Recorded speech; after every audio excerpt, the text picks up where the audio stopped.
Welcome back to Rapids Reloaded. My name is Ben, and today we are going to be modifying my Glock 19. Now, I'm going to be doing a couple different things to the pistol today. The first thing I'm going to be doing is changing out which backstrap I have on it. Now, from the factory, it doesn't come with one on it, but it comes with several in the case, and I found that I prefer the medium backstrap on there. It just fits my hand better. Now, they're pretty simple. They're just one pin, and they kind of clip in and out. Recently, I've discovered that I like the beaver tail backstrap a little bit better because it just gives me a much firmer grip.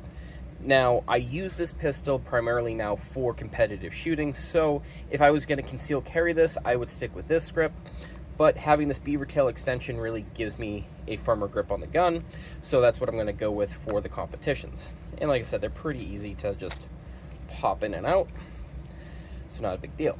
The other addition is I'm going to be using this polymer magwell for the Glock 19 Gen 5s. It also will work for the the Glock 23s. It's from Strike Industries and retails for approximately $20. Now, all this does is it simply clips into the bottom here. See how they're...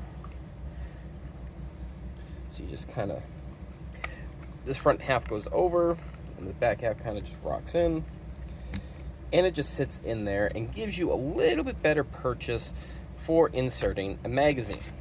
Now, I've had this a couple times in competition where you just slightly miss, and I had a really weird incident where I came in with a gun like this and I hit like that and it actually dislodged around, but it bounced enough where I actually had a loose round of ammunition end up in the magwell, so I had to kind of dump it and kind of fiddle with it. It took me a second to figure out what had happened.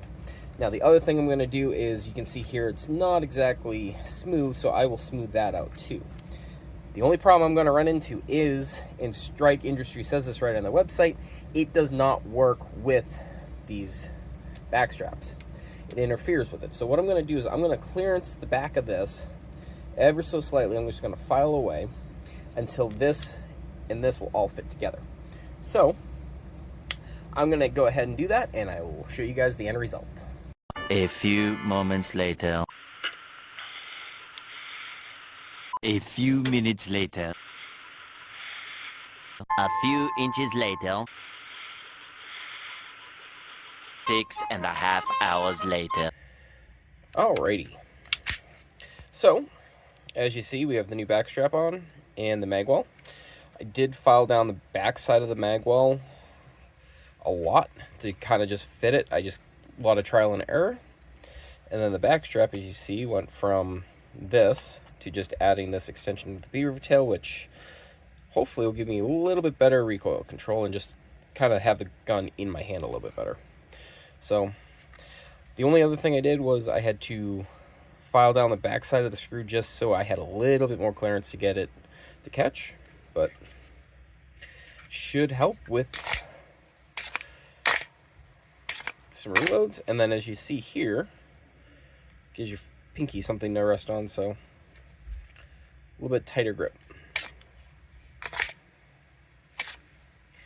Anyway, thank you for watching, and I'll see you in the next video.